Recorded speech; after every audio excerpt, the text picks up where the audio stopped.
নমস্কার, চতুরঙ্গ কলকাতার পক্ষে সকল দর্শক স্বাগত। আমি আপনার প্রিয় মৃত্যুঞ্জয়।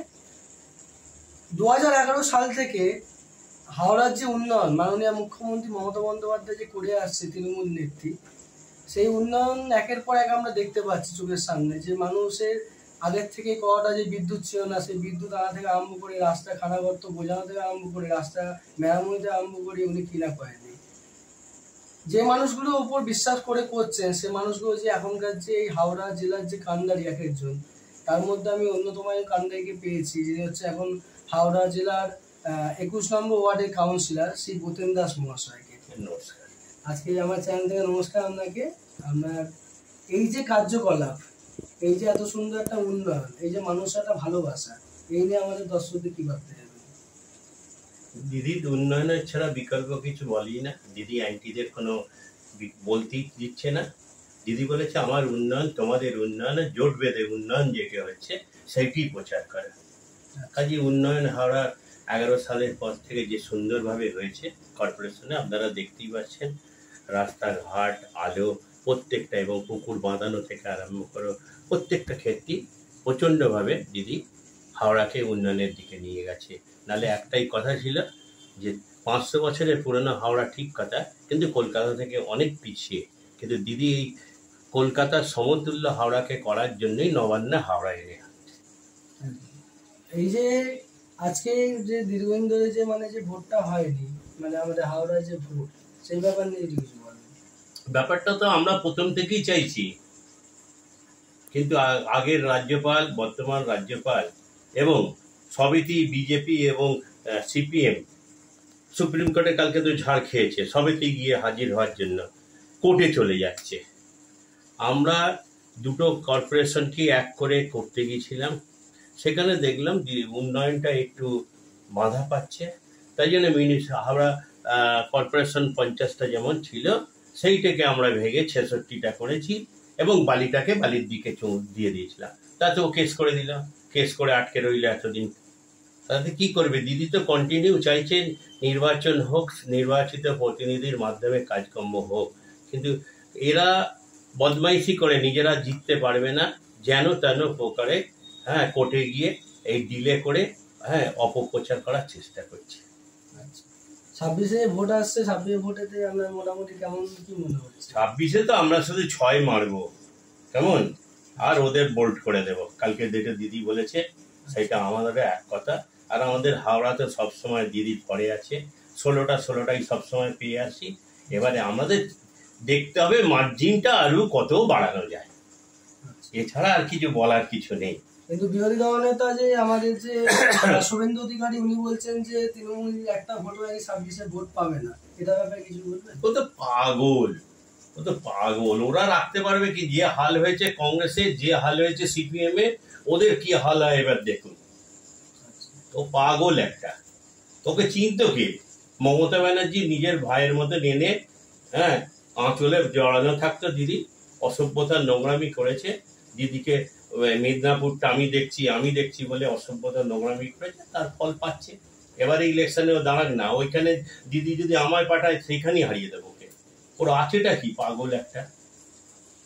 গতদিনে যে 21শে জুলাই গেছে, গতকালকে 21 জুলাই সভা থেকে অভিষেকটা যে বক্তব্য দিয়েছেন এবং দিদি যে বক্তব্য দিয়েছেন, তা আপনার 26-এ আপনি কাকে মুখ্যমন্ত্রী হিসেবে দেখতে চান, দিদিকে নাকি অভিষেক বন্দ্যোপাধ্যায়কে? এইটি হচ্ছে জনগণ যা চাইবে। আর কেন এই সময় আমরা দিদির অক্ষমতা কোনো জায়গায় আছে কি?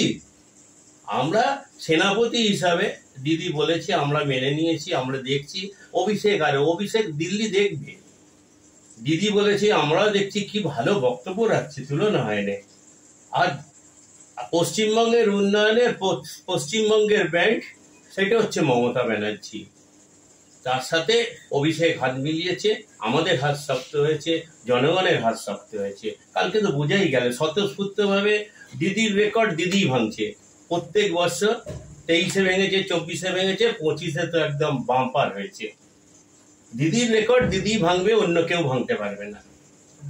এই দীঘায় যে জগন্নাথ মন্দির হয়েছে, জগন্নাথ মন্দির কেন্দ্র করে বিরোধীরা বলে যাচ্ছে একটা কথা, যে দিদি এটা রাজনীতি করবে বলে জগন্নাথ মন্দির স্থাপন করেছে, আর কিছুই নয়, নাহলে জগন্নাথ মন্দির স্থাপন করতো না। এই ব্যাপার নিয়ে আমরা কি মতামত? রাজনীতি দিদি করে না, দিদির কাছে সব দল সমান। দিদি জাতপাত মানে না, রাজনীতি দিদি করে না, দিদি মানুষের সেবা করে। ঠাকুর শ্রী রামকৃষ্ণ যেমন বলেছিলেন যে মানুষের সেবা করা মানে ভগবানের সেবা করা।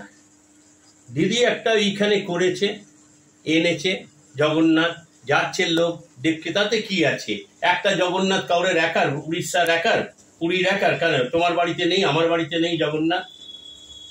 বরং যারা রাম মন্দির নিয়ে, রাম নিয়ে চেঁচামেচি করছিল, তারা এবারে এসে আবার দুর্গা বলছে, কালীমা বলছে। আরে রাজনীতির এসব ঠাকুর এনে হবে? মানুষের সেবা করতে হবে, তাহলেই রাজনীতি হবে, যেটা দিদি করছে। দিদি জেতার পরে কি বললো, আমি মমতা ব্যানার্জি সই করবো না, প্রত্যেকটা জায়গায় দেখবে মমতা বলে লিখছে। তাহলে দিদি জাতের ঊর্ধ্বে। এক সময় যেমন ঠাকুর শ্রী রামকৃষ্ণকে পাগল বলেছিল, তারপরে ঠাকুর হয়েছে। মমতা ব্যানার্জি যখন থাকবে না, আমরাও থাকবো না, কিন্তু মানুষ বলবে হ্যাঁ আর একটা তো আসে, অবতার আসে। কেমন? হয়তো আমি বলছি দিদির দল করছি বলে আমাকে পাগল বলবে, কিন্তু যেভাবে বাস্তবে রূপান্তরিত হয়েছে, আজকে যে কোনো কাগজে দেখুন না মানুষ কি বলছে।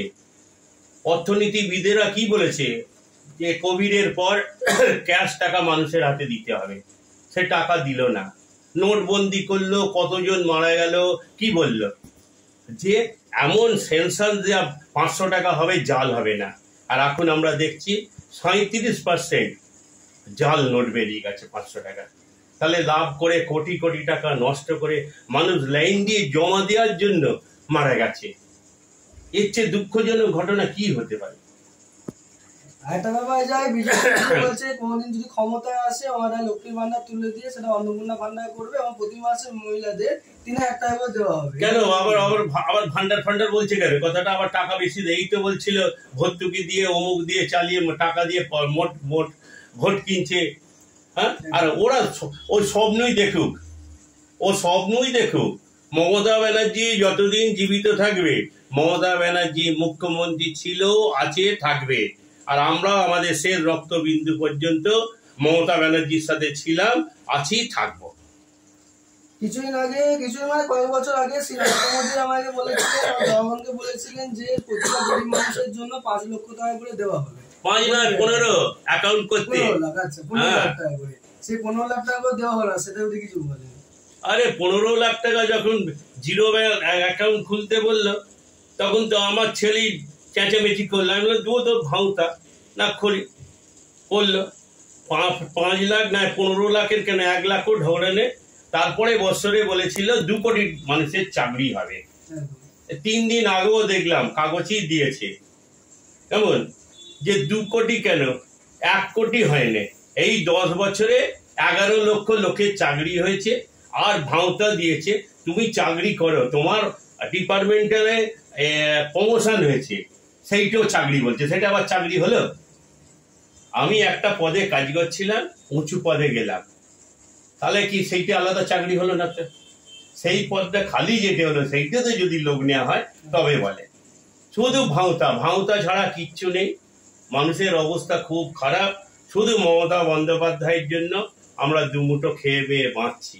এই সরকারকে আগে উৎখাত করতে হবে। বিজেপি মানে একটা বাজে সরকার, শুধু ভাঁওতাধার মিথ্যাবাদী সরকার। আমরা যখন আসছিলাম তখন আমরা মানুষকে জিজ্ঞেস করি যে এখানে যে কাউন্সিলর 21 নম্বর ওয়ার্ডে প্রতেন দাস আমার বাড়িটা কোথায়। তা এখানে যে অলরেডি মানে এলাকার মানুষ আমাকে নিয়ে এলো যে এখানকার উনি শুধু প্রতেন দাস হচ্ছে শুধু কাউন্সিলর না, উনি হচ্ছে একজন বিশিষ্ট আইনজীবী, যেটা প্রচুর মানুষকে উনি হেল্প করেন এবং প্রচুর মানুষকে অনেক ফ্রিতে মানুষকে আইনি পরিষেবা দেন। এগুলো আমরা অনেক কিছু ওনার ব্যাপারে আমি শুনতে পেয়েছি। তাই এলাকার মানুষ যে এতটা যে খুশি আপনাকে পেয়ে, কাউন্সিলর হিসেবে পেয়ে, যে কোনো রকম তাদের কোনো রিপোর্ট নেই যে আপনি কোনো কিছু কাজ করেননি, বা অনেক কাউন্সিলর রিপোর্ট থাকে, এটা নিয়ে যদি এলাকাবাসী কিছু বলেন। এলাকাবাসী আমায় ভালোবাসে, আর দিদি আমায় বলেছে এলাকায় কাজ করে দাও, পদে চিন্তা ভাবনা করবে না, মানুষ যদি তোমায় ভালোবাসে এর চেয়ে বড় কিছু নেই। তাই সেই হিসাবেই কন্টিনিউ কাজ করে যায়। আমাদের 8 বছর ইলেকশন হয়নি, তা সত্ত্বেও শুধু আমার ওয়ার্ড হিসাবে নয়, আশেপাশে ওয়ার্ডেরও আমি কাজ করে যাই। আর 38 বছর প্র্যাকটিস আছে। আপনি যে কথাটা বললেন ঠিক শুনেছেন, যেটা ঠিক। যদি আইনি পরামর্শ দেওয়া হয় যদি আমাদের তো আর চাকরি নেই, যাদের আর্থিক অবস্থা খারাপ তাদের আমি ফ্রিতে, আপনাদেরও বলছি যে আপনি পাঠালে আমি অবশ্যই আস্থার সাথে তার কাজ করে দেবো, আপনি আস্থা রাখতে পারেন এই ব্যাপারে। আচ্ছা, আর আগামী দিনে কি আমাদের মাননীয় মুখ্যমন্ত্রী মমতা বন্দ্যোপাধ্যায় কি প্রধানমন্ত্রী দেখতে চান আপনি? জানি না, সেইটা তো হতে পারলে ভালো, কিন্তু এত অন্যান্য দলের নিজেদের পাওয়ার নেই, ক্ষমতা নেই, একটা সর্বভারতীয় একটা সাপ বেড়ে রেখেছে। যার ক্ষমতা আছে, যাকে ভারতবর্ষ চাইছে তাকেই তো এগিয়ে দেওয়া উচিত, তারপরে পরবর্তীকালে দেখা যাবে। কিন্তু আঞ্চলিক দল বলছে, অমুক বলছে, মমতা ব্যানার্জিকে আসলে প্রত্যেকে হিংসা করে, হিংসার তো কিছু আর ওষুধ নেই, এই হচ্ছে কথা। কাজে মমতা ব্যানার্জি হলে এ ভারতকে পাল্টে দেবে, পশ্চিমবঙ্গকে তো পাল্টে দিয়েছে।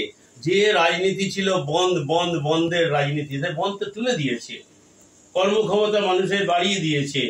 আরো কিছুদিন সময় লাগবে বন্ধের রাজনীতি করে, কলকারখানা সব বন্ধ করে দিয়েছে। আসল মানুষের আস্থা সেই কারণে আস্তে আস্তে দিদির ওপর আস্থাটা এসে গেলে, দিদি কলকারখানাটা করে দিলি একদম 100-100 সোনার বাংলা আমরা আবার দিদির মাধ্যমে পেয়ে যাব পশ্চিমবঙ্গে। আচ্ছা, আর একটা আমি লাস্ট কোশ্চেনে যাবো, যেটা হচ্ছে অনেকেই মানে বিরোধী লোকেরা বলে এবং অনেকেই মানে বাসা তারা শোনা যায় যে তৃণমূল মানে হচ্ছে চোর, যারা করে তারা চুরি করে, যারা নেতা করে তারা হচ্ছে একজন বড় বড় চোর ডাকাত। তাদেরকে মানে কি বলবেন আপনি, এটা যদি একটু বলেন। ব্যাপারটা হয়েছে, কিছু তো রং চড়িয়ে কিছু বলে, কেমন, আর এই জিনিস আগেও ছিল, এখন এই আপনাদের মতন ইলেকট্রো মিডিয়া হওয়ার জন্য। আর আপনি হয়তো আসার সময় 5 জন আমার কাছে শুনেছেন যে ভালো কথা বলেছে, আবার দেখবেন একজন যার কাজ করে দিতে পারে না, সব কাজ তো আমার দ্বারা সম্ভব নয়। যেমন একটা ছোট্ট উদাহরণ দিই, লিগাল ইয়ার সার্টিফিকেট। এইবার লিগাল ইয়ার সার্টিফিকেট দিতে গেলে যারা জীবিত আছে তাদের সব লিখবো তো। একজন যদি বলে না আমার ভাই এখানে থাকে না, ভাইটার লিখবে না, আমি বললাম আমি করতে পারবো না, বাইরে গিয়ে বলবে করে দিল না, পাওয়ার ছিল। এরাও তারা একটু সমালোচনা করবে, সমালোচনার লোক থাকবে, সেটা কোনো ব্যাপার না। চাঁদের কলঙ্ক থাকতে পারে, আমার নেত্রী মমতা ব্যানার্জির কলঙ্ক নেই, স্পষ্ট কথা। এবার বড় সংসার হলে একটু ঠোকাঠুকি অমুক তমুক হবে, আর ভালোরা থাকবেই, সে ওপর মহলেও খবর রাখছে কে ভালো কে খারাপ, আর ভালোরা থাকবে, দিদির সাথে ছিল আছে থাকবে ভালোরা, আর ভালোর সংখ্যাই বেশি। 2-4টে এই মিডিয়াগুলো কাজ পায় না, বিরোধী পক্ষ কাজ পায় না, ওইগুলো নিয়ে নাচানাচি করছে। আর জি করের ব্যাপারে দিদি তো প্রথম ধরিয়ে দিয়েছে আমাদের পুলিশ গর্বে, তাহলে কেন হ্যাঁ সিবিআই করছে, কিচ্ছু পারে না তো। কাজী মমতা ব্যানার্জির ওপর আস্থা রাখলে উন্নয়ন বাঁধা সব দিক দিয়ে। অনেক ধন্যবাদ আমার চ্যানেল থেকে আপনার এতটা মূল্যবান সময় দেওয়ার জন্য। আমার পক্ষ থেকে আপনাদের শুভেচ্ছা ভালোবাসা রইল, আবার সময় করে আসবেন, কেমন? ঠিক, অনেক ধন্যবাদ।